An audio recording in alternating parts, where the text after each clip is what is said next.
The next one and the next topic. So are you ready for that?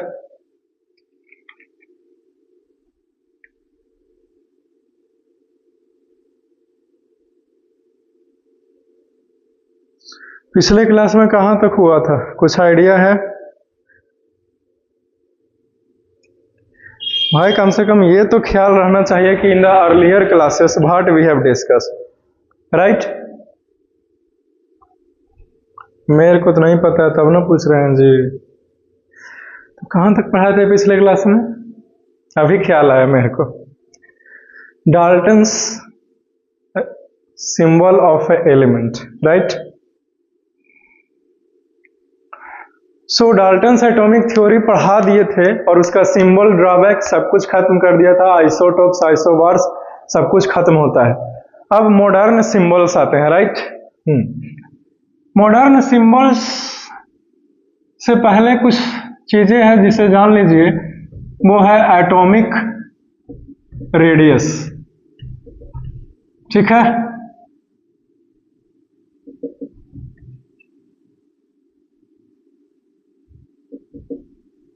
Size of an atom is measured by their radius,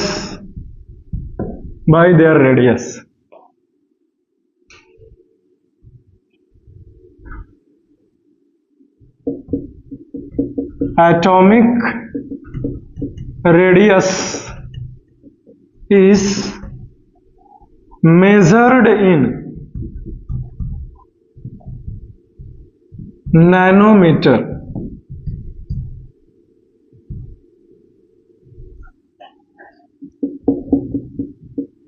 Nanometer is denoted by nm, isn't it? Atomic radius, सभी matter atom से बने हैं, ठीक है? Atoms गोल होता है, ठीक है?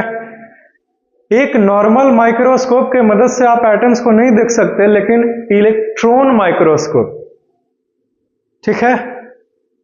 स्कैन ट्यूनलिंग माइक्रोस्कोप, STM, यह एक प्रकार का इलेक्ट्रॉन माइक्रोस्कोप है। इससे एटम्स को देखा गया तो गोल साइज का होता है।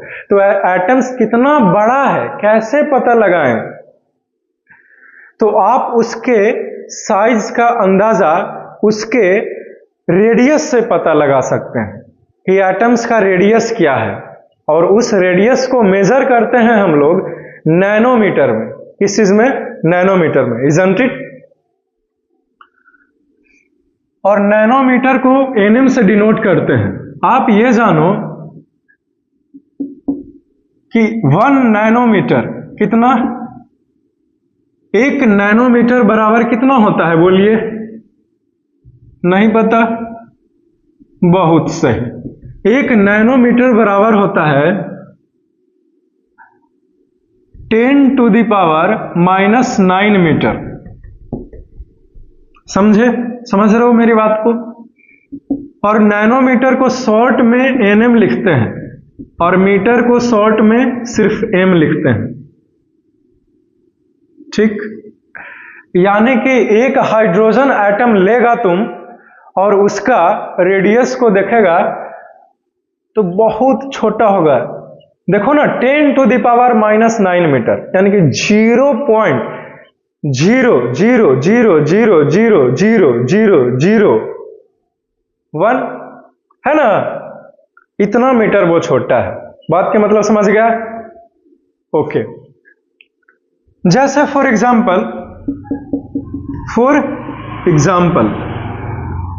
क्यों भाई? क्योंकि एग्जाम्पल का जमाना है सर, जब तक एग्जाम्पल नहीं दीजिएगा पता ही नहीं चलेगा। तो सबसे पहले एटॉमिक रेडियस, ठीक है?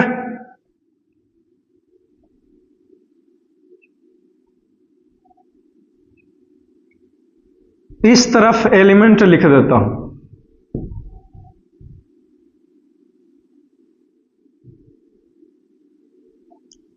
हाइड्रोजन एक एलिमेंट है, इसका एटॉमिक रेडियस कितना होता है? तो 0.099 या अभी ख्याल आया 0.037 नैनोमीटर होता है। कार्बन, ये कार्बन का है क्या? 77, ठीक। हाइड्रोजन का 77 होगा 0.077 नैनोमीटर, कार्बन का 0.037 नैनोमीटर। यह है कार्बन का। कार्बन का एक एटम उठाओगे और उसका रेडियस को के साइज देखोगे, आंखों से तो दिखता नहीं, इलेक्ट्रॉन माइक्रोस्कोप से देख सकते हो, ठीक। तो कितना उसका रेडियस का साइज होगा, लंबाई? तो 0.037 नैनोमीटर। बहुत सारा एलिमेंट्स का एटॉमिक रेडियस होता है, सभी का होता है कि नहीं? तो अलग अलग एटम्स, एलिमेंट्स का अलग अलग एटॉमिक रेडियस होता है, इजंट इट? जिसमें से 2 लिखा दिया, ये इंफॉर्मेशन था, इसे आपको नहीं भी याद होता है या फिर याद नहीं कर पाते हो तो भी कोई तकलीफें है नहीं, क्योंकि ये इंपॉर्टेंट है नहीं, इंफॉर्मेशन है। ठीक है जी, समझ गए? Okay. Atoms cannot be seen under a high power microscope.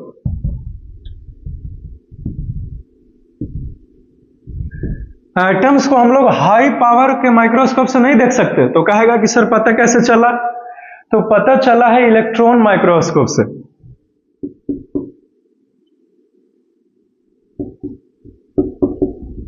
Electron microscope is used to see atoms. Atoms को देखने के लिए इलेक्ट्रॉन माइक्रोस्कोप का उपयोग होता है। हाल ही में एक पावरफुल इलेक्ट्रॉन माइक्रोस्कोप, पावरफुल है ये, पावरफुल इलेक्ट्रॉन माइक्रोस्कोप डिस्कवर्ड हुआ है, जिसका नाम है ST scan tunnelling microscope, STM, full form scan tunnelling microscope, इसका पूरा नाम हो गया, इजंट इट? हाँ, चलो क्लियर है जी। तो ये एटॉमिक रेडियस से रिलेटेड इतना सारा बातें है, इसे लिखिए, मैं इसे मिटा करके आगे बढ़ना चाहूंगा, ठीक है? ओके। एक छोटा सा इंफॉर्मेशन नोट में ग्रहण करेगा, ठीक?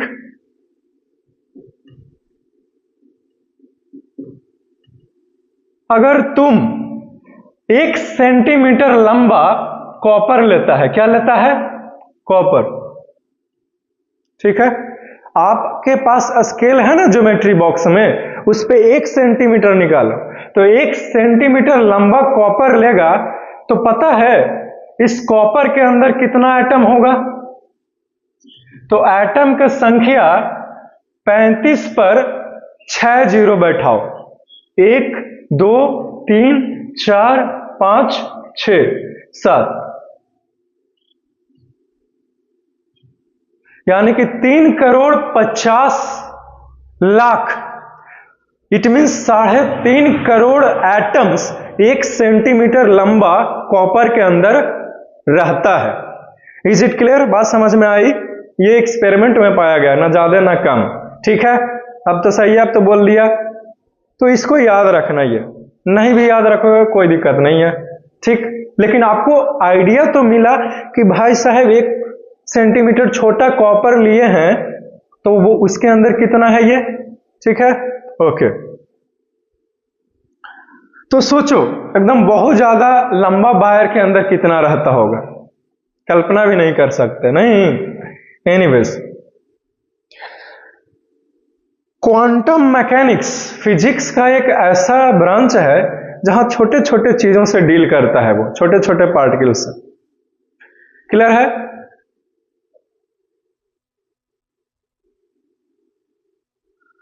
एटॉमिक रेडियस से रिलेटेड इतना सारा बातें था, सब खत्म हो गया। अब हमारा नया टॉपिक है symbols, modern symbol of an elements. Is it clear? तो इसको लिख लीजिए, ठीक है, फिर मिटा करके आगे बढ़ना चाहूंगा। चलो लिख लिया, मिटाएं जी।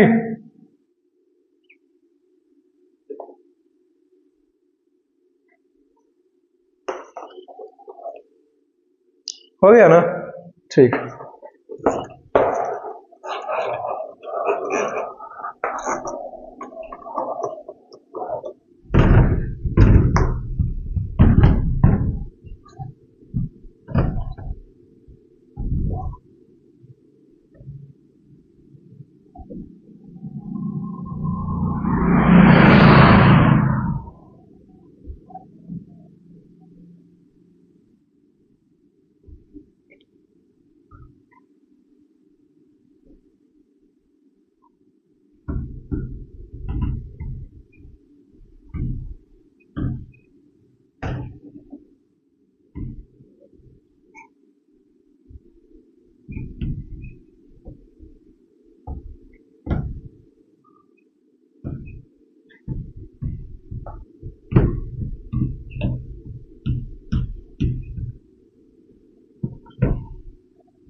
इससे तेजी से तो इससे मिटेगा।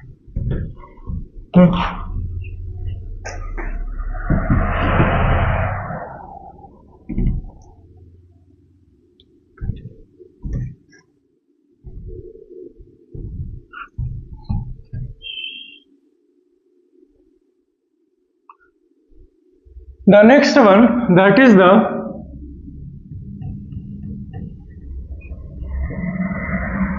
modern symbols of an element.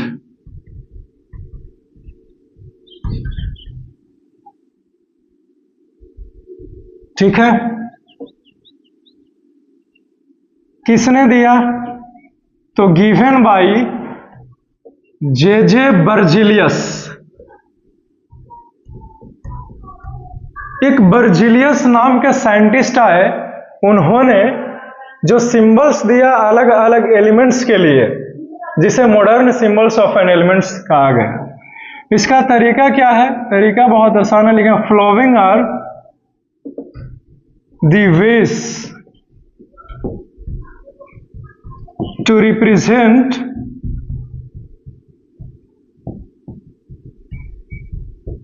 modern symbols of an element।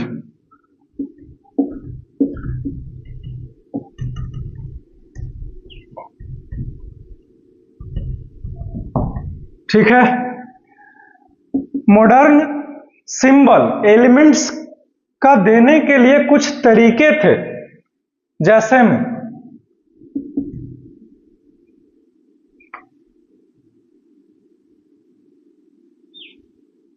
the elements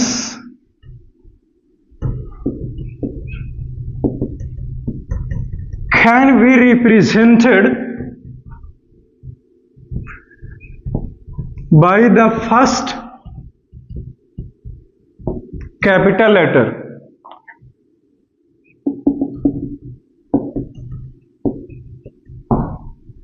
elements को रिप्रेजेंट किया जाए कैसे? तो एलिमेंट्स का जो इंग्लिश नाम है, एग्जाम्पल ले रहे हैं, एलिमेंट्स का जो इंग्लिश नाम है, जैसे में हाइड्रोजन, ये इंग्लिश नाम है, तो इसका पहला लेटर उठा लिया H और उसको कैपिटल लेटर में लिख दिए। तो इस तरह से हमने नामकरण किया गया जे बर्जिलियस सर के द्वारा 1800 ईस्वी के बाद हुआ है। ठीक, तकरीबन 1810 1811 में, क्योंकि 1808 में तो जॉन डाल्टन ने ही अपना रुतबा दिखाया, तो बर्जिलियस तो बाद में ही आए। तो बड़े कमाल का साइंटिस्ट थे बर्जिलियस सर। इन्होंने सिखाया हम लोगों को कि ये जो जॉन डाल्टन सर का सिंबल है वो सही नहीं है, यूज करना इनकन्वीनियंट है, और याद रखना तो उससे भी बहुत बड़ा तकलीफ, और लिखें कैसे कॉपी पर, राइट? इसीलिए मॉडर्न सिंबल्स है। ये पहला तरीका था कि कैपिटल लेटर उठा कर रख दो। दूसरा तरीका, the elements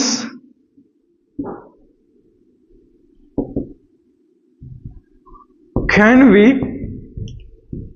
represented by the first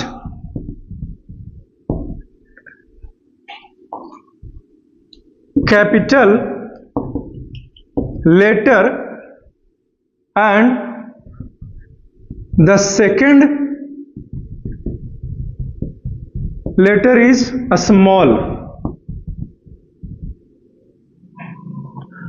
of their किसका इंग्लिश नेम, ठीक है? यहां पे भी कर लीजिए किसका, ऑफ इंग्लिश नेम। अब कोई लड़का कहेगा हमसे कि सर आप इंग्लिश नेम क्यों लिख रहे हैं, क्योंकि एलिमेंट्स का नाम तो इंग्लिश में ही होता है। क्यों भाई, इंग्लिश एक लैंग्वेज है, अलग लैंग्वेज में भी हो सकता है, जैसे ग्रीक वर्ड्स लैटिन नेम है ना, तो इसीलिए लिखा रहा है क्योंकि एलिमेंट्स का सिंबल कुछ कुछ लैटिन वर्ड से भी लिया गया है, लैटिन नेम से भी, ठीक है? दूसरा में कहा गया कैल्शियम, जैसे में देखिए कैल्शियम, कहा कि पहला लेटर कैपिटल ले लो और बगल वाला लेटर स्मॉल ले लो, ये इसका सिंबल हो जाएगा कैल्शियम का, ठीक है? कैल्शियम का जैसा जैसा और भी बहुत सारे एलिमेंट्स हैं, ठीक है? द नेक्स्ट वन, तीसरा देखिए,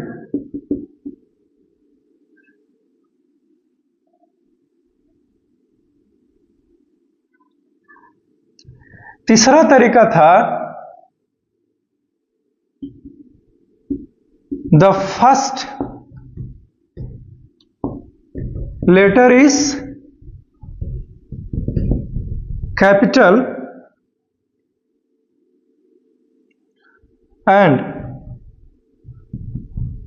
and the third letter is a small of English name। Example में देखिए,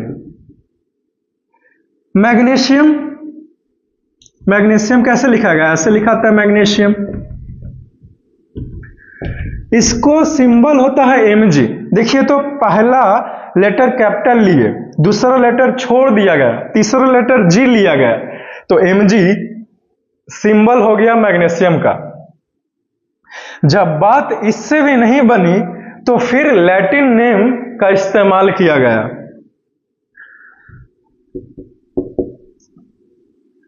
the first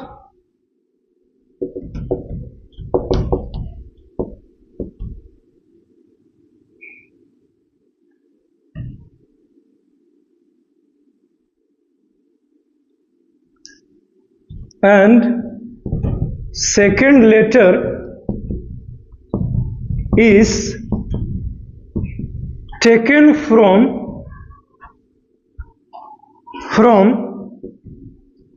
their Latin names of an element। जब बार बार पहला अक्षर, पहला लेटर, दूसरा लेटर, तीसरा लेटर ऐसे इस्तेमाल करते करते जब भर गया, हो गया, तब क्या किया गया, तो फिर लैटिन नेम का सहारा लिया गया। अब कोई पूछेगा हमसे कि सर लैटिन नेम्स क्या है, बताएंगे, डोंट वरी। जैसे एग्जाम्पल के तौर पर, मिसाल के तौर पर लिया जाए कॉपर को, तो कॉपर का सिंबल देखें तो Cu, लेकिन कॉपर में तो U कहीं है ये नहीं है, क्योंकि कॉपर का स्पेलिंग क्या होता है, COPPER, ना कि COPPUR, ना तो वो हो जाएगा कॉपर के जगह पर कॉपूर हो जाएगा जी, है ना, तो दिक्कत है नहीं। तो ये लैटिन नेम से चुराया गया है, ठीक है? जिसका लैटिन नेम है कॉपर का क्यूपरम, क्या है, क्यूप्रम। तो ये देखिए लैटिन नेम से कॉपर का सिंबल Cu रखा गया, इजंट इट? ओके। तो ये modern symbols of an element जो है वो इसी के साथ खत्म होते हैं। Is it clear? तकरीबन 20 एलिमेंट्स का नाम सिंबल्स के साथ लिखा दिया है, कुछ इसको याद कर लीजिएगा जो सेकंड लेक्चर में है उपलब्ध, ठीक? Okay, all right. इसे समझ गए तो कैन आई इरेज इट, इसे मिटा दूं?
Now we will be covered some Latin names of some elements. कुछ एलिमेंट्स का लैटिन नेम हम लोग जानेंगे, ठीक है?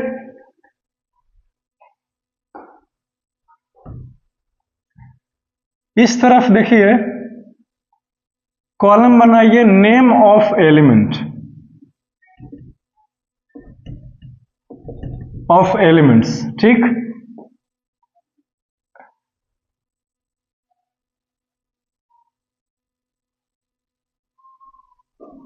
इस तरफ लिखिए सिंबल्स,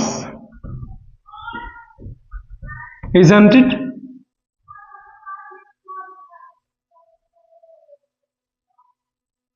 इस तरफ लिखा जाए लैटिन नेम,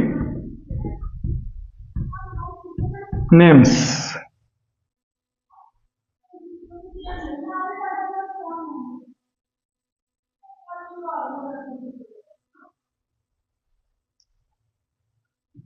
जैसे में सोडियम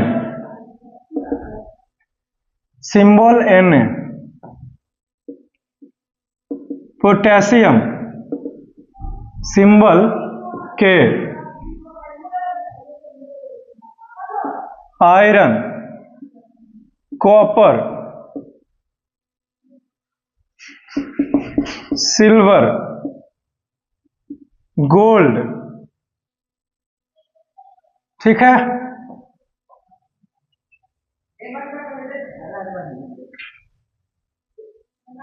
आयरन का Fe, कॉपर का Cu, सिल्वर का A7Ag, गोल्ड का Au। 1 2 3 4 5 6 ही हुआ है। Mercury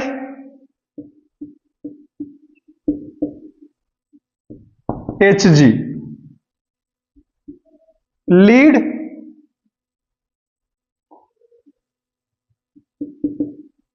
tin Sn,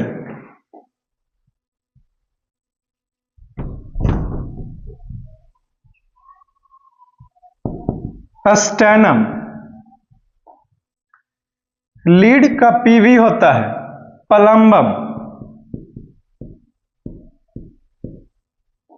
Latin name है। मरकरी का Latin name हाइड्रारजाइरम,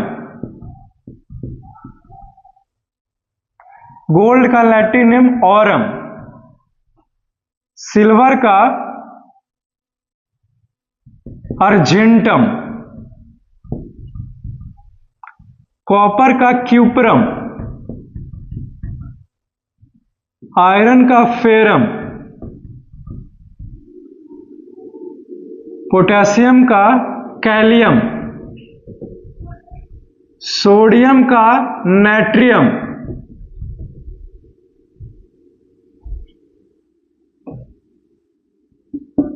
antimony symbol SV, Latin name stibium, tungsten,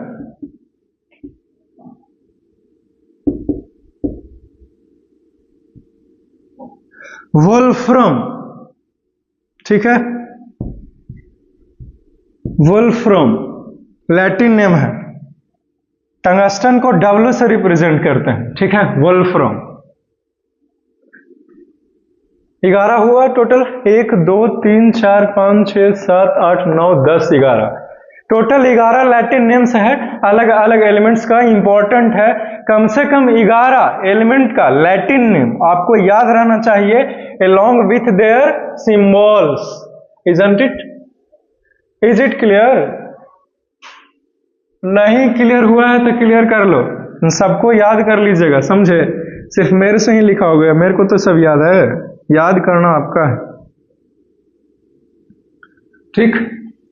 तो आप देख सकते हो कि सोडियम में Na का कोई जिक्र है ही नहीं, तो कहां से ये सिंबल आ गया? तो लैटिन नेम से Na उठाया गया, पहला लेटर कैपिटल और दूसरा स्मॉल, लैटिन नेम का सहारा लिया गया। पोटेशियम में K कहीं है ही नहीं, लेकिन पोटेशियम का सिंबल्स K कैसे आ गया? तो लैटिन नेम से चुराया गया, कैलियम है ना K, तो K लिखा गया। आयरन में Fe कहीं है ही नहीं, तो आयरन का सिंबल Fe कहां से आ गया? तो फेरम से चुराया गया, और फेरम क्या है? तो आयरन का लैटिन नेम।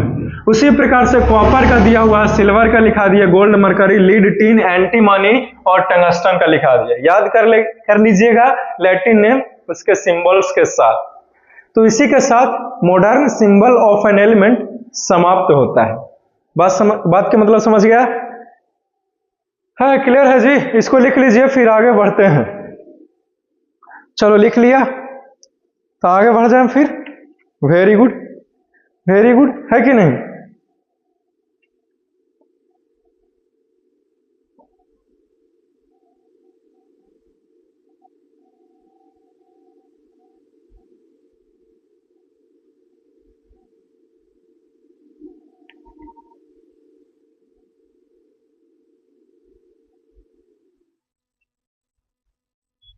चलिए मिटा रहे हैं।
अब हमारा नया टॉपिक है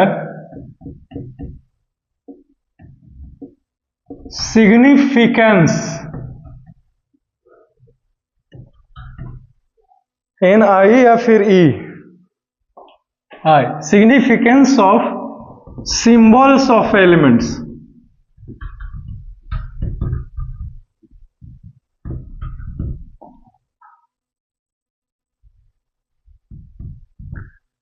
हमारा टॉपिक का नाम है कि जो एलिमेंट्स, अलग अलग एलिमेंट्स के लिए अलग अलग सिंबल दिया गया और हम लोग यूज करते हैं, उसका क्या फायदा है। तो एक बात बताओ, अगर हाइड्रोजन H रिएक्शन में ना लिख करके बड़ा सा हाइड्रोजन लिखो तो क्या चलेगा? नहीं चलेगा ना, अब ढोते रहोगे। इसीलिए तो बहुत सारा है, जिसमें से एक हमने ऐसे ही बोला, just like a fun, to do fun. राज के बाद तो यहां है कि flowing are the significance of symbols of elements, यानी कि एलिमेंट्स का जो सिंबल है उसका सिग्निफिकेंस, फायदा कुछ निम्नलिखित है। क्या क्या है? तो सबसे पहला देखो, सिंबल्स क्या करता है, तो सिंबल्स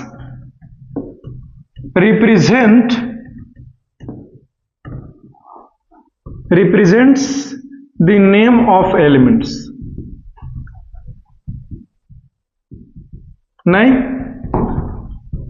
हम लोग सिर्फ सिंबल देख कर कहीं पता लगा लेते हैं कि कौन सा एलिमेंट्स की बातें किया जा रहा है, पूरा नाम कहने की जरूरत है नहीं।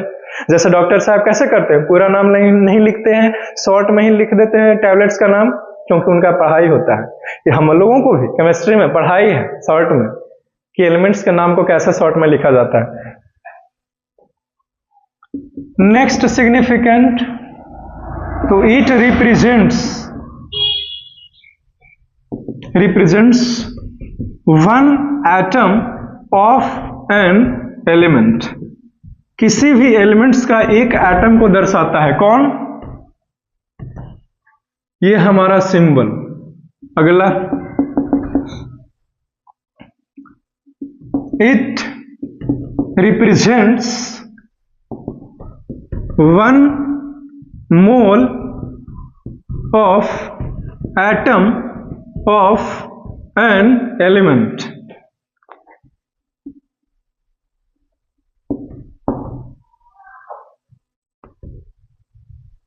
It also represents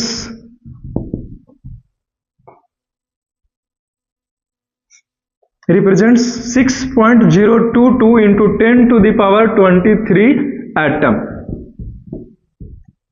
ठीक है,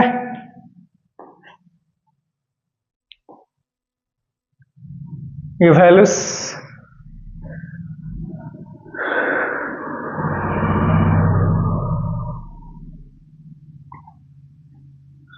समझे, इसको याद रखिएगा। ठीक है,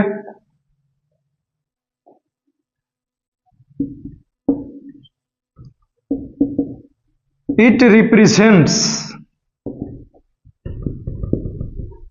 ए definite mass of atom of an element,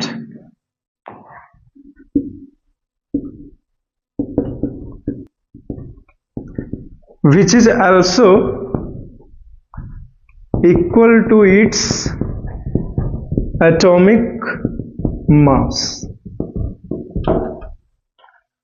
ये टोटल 4 बेनिफिट्स हैं सिंबल्स का। ठीक है, एग्जाम्पल्स के थ्रू बताएगा, डोंट वरी। अगर सिंबल है किसी भी एलिमेंट्स का, जैसे कार्बन C लिखा, तो C रिप्रेजेंट्स करता है एलिमेंट का नाम कार्बन, और अगर आपने कार्बन C लिखा तो वो एलिमेंट्स कार्बन को दर्शा रहा C, लेकिन कितना एटम? एक एटम को। ठीक है, सिर्फ ये C लिखने से। इस C का तीसरा मतलब होता है कि एक मोल को दर्शा रहा है। अब कोई पूछा कि सर मोल क्या है? ठीक, तो मोल, जैसे आप कहते हो कि एक डजन में कितने केले होते हैं, तो 12 होता है, वैसे ही कुछ मोल है। जब मोल कंसेप्ट पढ़ाएगा तो मोल आपको और बढ़िया से समझ में आएगा। मोल को अभी समझो कि मोल एक तरीका है एटम्स को मेजर करने का। Is it clear? ओके, ठीक। और ये जो नंबर लिखा हमने 6.022 into 10 to the power 23 atom, ये एक एवोगाड्रो नंबर है, और इस एवोगाड्रो नंबर को हम लोग और आगे चर्चा करेंगे, डिटेल्स में पढ़ेंगे। Isn't it? Is it clear now? और अगर बात करें हम लोग इस कार्बन का, तो it represents A definite mass of atom, यानी कि किसी भी एटम का कितना मास होगा वो कौन दर्शाता है, तो ये कार्बन दर्शाता है, समझे। और ये कार्बन जो है मास को दर्शाया, वो किसके बराबर होता है, तो एटॉमिक मास के। तो अभी कोई लड़का पूछेगा हमसे कि सर एटॉमिक मास क्या हुआ, तो हमारा अगला टॉपिक का नाम है एटॉमिक मास, ठीक है। चलो इसको लिख लो, फिर आगे बढ़ते हैं। Significance of symbols of elements जो है वो खत्म होते हैं, ठीक। सिर्फ किसी भी एलिमेंट्स का सिंबल लिख रहे हो तो उसका मतलब होता है उस एलिमेंट्स का नाम को दर्शाया, एक एटम को दर्शाया, एक मोल ऑफ एटम को भी दर्शा सकता है, ठीक। और उसका डिफिनिट मास कितना है एटम्स का वो भी दर्शाता है, जिसे एटॉमिक मास भी कहते हैं, ठीक है। तो एटॉमिक मास भी दर्शा रहा है वो सिंबल, कम से कम उतना तो है ही उसके पास, कुछ नहीं तो। इसे लिखे ना, फिर मिटा करके आगे बढ़ते हैं। Have you written this? So I just wants to erase it.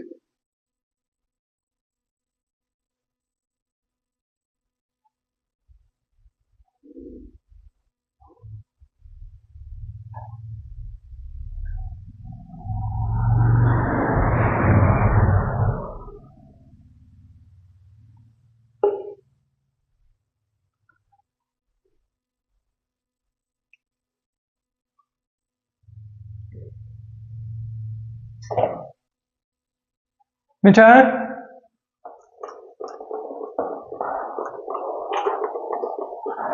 इस सिंबल्स को एग्जांपल्स के थ्रू समझे? Okay.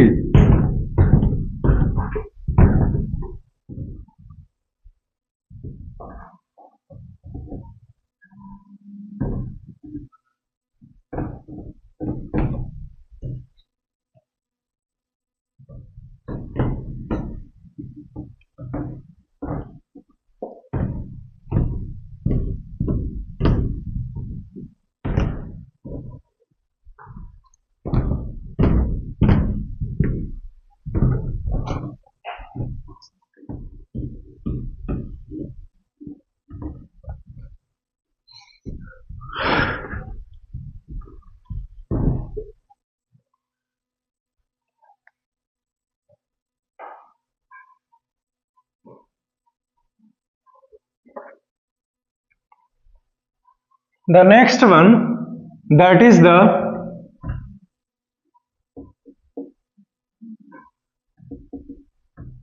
significance of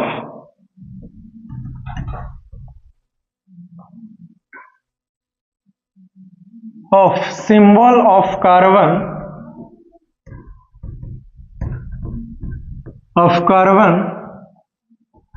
is C, ठीक। कार्बन एग्जाम्पल के साथ बताइए सर, कार्बन जिसका सिंबल है C, तो ये C क्या क्या रिप्रेजेंट्स कर रहा है? लिखेंगे flowing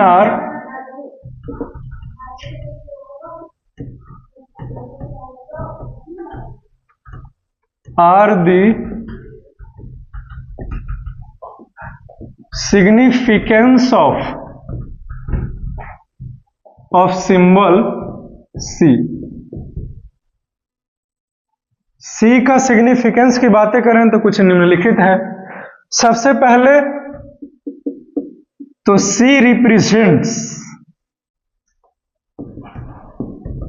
one atom of carbon. C क्या रिप्रेजेंट्स कर रहा है, तो कार्बन का एक एटम को रिप्रेजेंट करता है, दर्शाता है, इजंट इट। दूसरी बात यह है कि C रिप्रेजेंट्स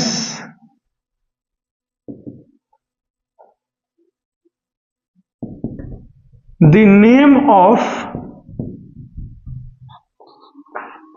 कार्बन, ठीक। कार्बन के नाम को C दर्शा रहा है, ठीक।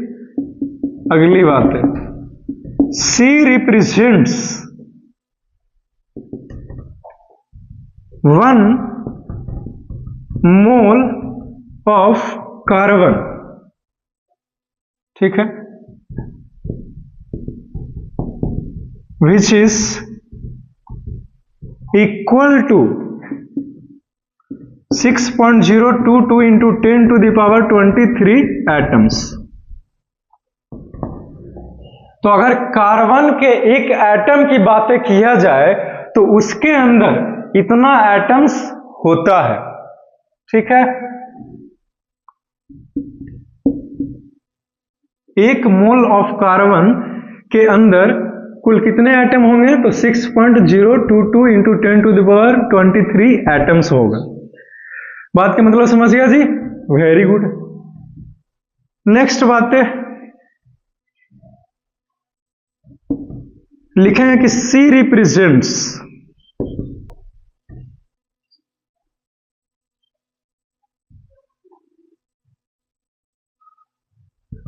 Twelve grams of carbon. C और क्या रिप्रेजेंट्स करता है? तो 12 ग्राम कार्बन को रिप्रेजेंट करता है, दर्शाता है, ठीक है। Which is equal to atomic number. अगर आपसे यूं पूछूं कि 12 ग्राम कार्बन के अंदर कितना एटम्स होता है, तो 6.022 into 10 to the power 23 atoms. और इस संख्या को एवोगाड्रो नंबर कहते हैं, एवोगाद्रो संख्या बोलते हैं हिंदी में। तो ये खत्म हो गया, कार्बन से रिलेटेड इतना इंफॉर्मेशन था जो कि खत्म हो गया। एटॉमिक मास को रिप्रेजेंट कर रहा है, और ये जो एटॉमिक मास है वो हमने ग्राम में लिखा है, ठीक है। ऐसे एस यूनिट तो एटॉमिक मास का कुछ और ही होता है। बात के मतलब समझ गया?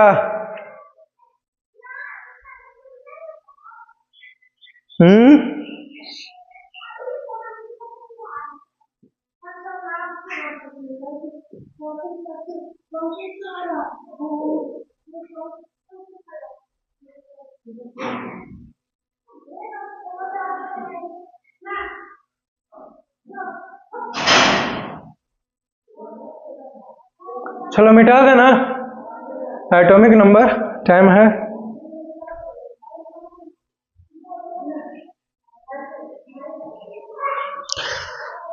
एटॉमिक नंबर कवर किया जाए इसमें या रहने दिया जाए? मेरा मतलब एटॉमिक मास।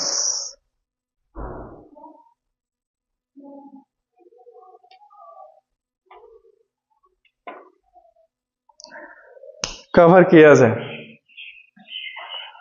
नहीं?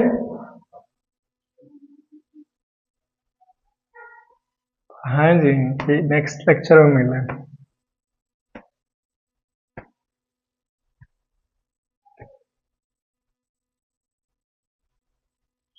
नेक्स्ट लेक्चर, ठीक।